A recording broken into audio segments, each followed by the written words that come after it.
So I'll start off showing you guys some of the supplies I'm using. So these are the pencils. They're just regular graphite pencils, just a generic brand, nothing special. This is a eraser pencil. So you just sharpen it as you go to get the fine tip for the eraser. These here are just two old brushes I have. They're just plain old acrylic brushes. So you can see here that I've got two different lengths. So these I use to blend out, get some nice fine blends with my drawings. This is the photo reference that I use for the drawing. And afterwards, I switched it to black and white, and I played with the contrast and brightness and cropped it, and this is my reference photo. So let's go. Please hold for a very important message.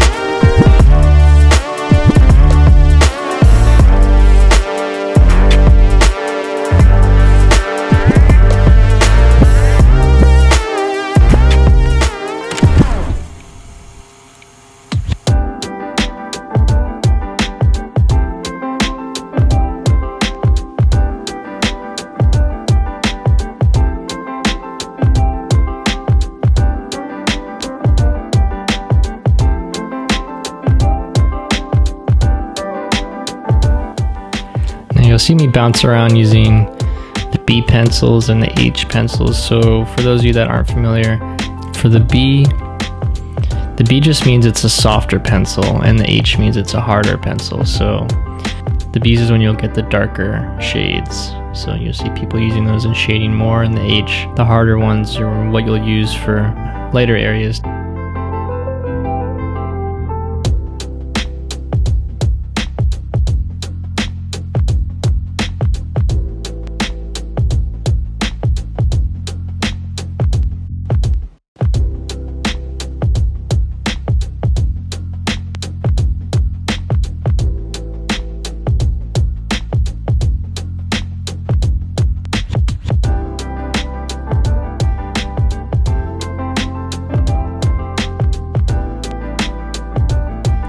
So for this drawing, I listened to mainly his 3 albums. So you got the Stoney album, followed by Beer Bongs and Bentleys, and then finally his most recent album, Hollywood's Bleeding, which is my personal favorite. I just like that one front to back. I think that is his best piece of work. Good mix of features and showcasing his talent as a musician.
Now, a lot of the time I use this X-Acto knife and the sanding block to sharpen my pencils. In this case, this graphite one that I'm using, it's super brittle. So it's really hit and miss depending on the brand that you use. If you use a normal pencil sharpener, you'll sharpen it and it'll just break. And you can do it over and over and over, and I've done it where I've wasted almost half of a pencil and then you just want to toss it out. It's garbage. So this is the best technique that I've personally figured out and I like.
Now working on the tattoos, so I kind of used the darkest first, and now I'm going in to add some of the midtones, so I'm touching up some areas and filling in some gaps, and then you'll go back in and blend it out using whatever graphite is already on the paper to soften some edges and blend them out.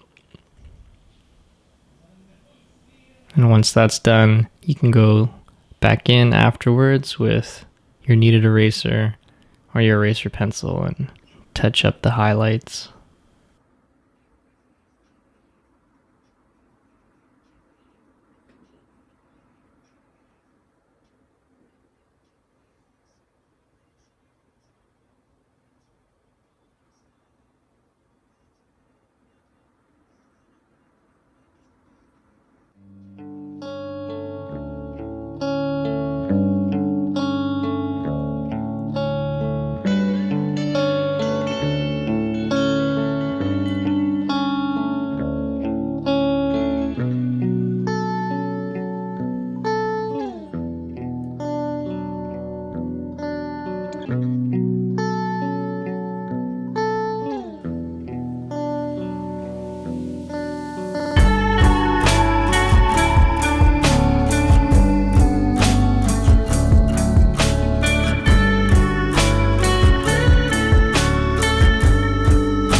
So now I'm going in with one of the brushes. So this is the shorter one.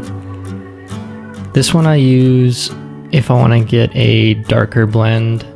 It's a bit stubbier, so you can add more pressure. And the other one is a little bit longer, and I use it with a lighter touch. So the lighter areas, I'll use it to blend it out.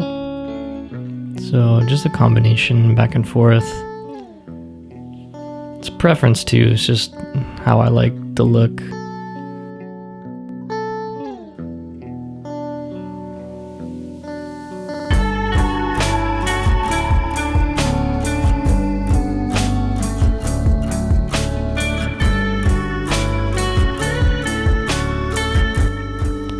Now with this drawing, you might be wondering why I'm not using a blending stump or a tortillon. I just find with those, when you blend, it's a lot darker, more pronounced. So lately I've just really been liking how the brushes have been working. You can use a combo, either or, whatever, again, whichever you like. I like the brush right now, so go through phases. I used to use the blending stumps and tortillons a lot before.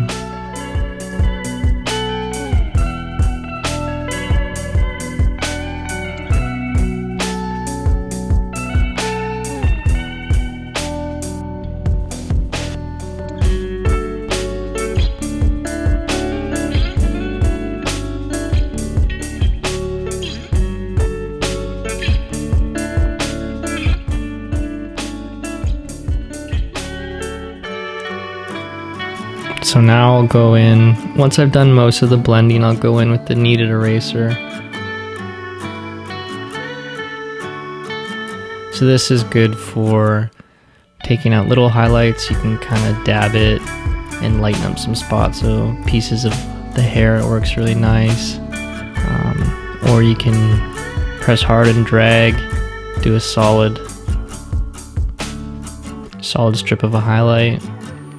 Or if you flatten it and get a wide surface, you can lightly drag it over a bigger area.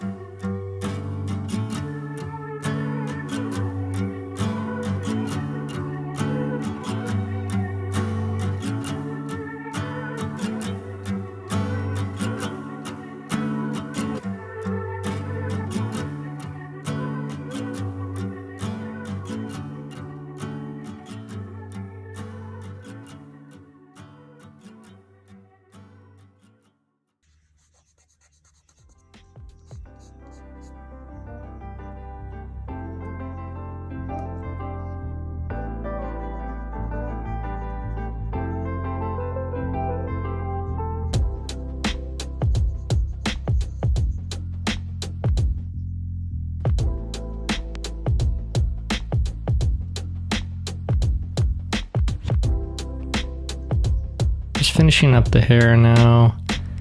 I could have gone longer with this one, but like any piece, whenever you want to walk away, for me sometimes if I don't walk away, I don't know if I'll ever. So this one I'm pretty much calling it done. So once I finish those highlights in the last little bit, so when I go in I'll sign it, is always the last step.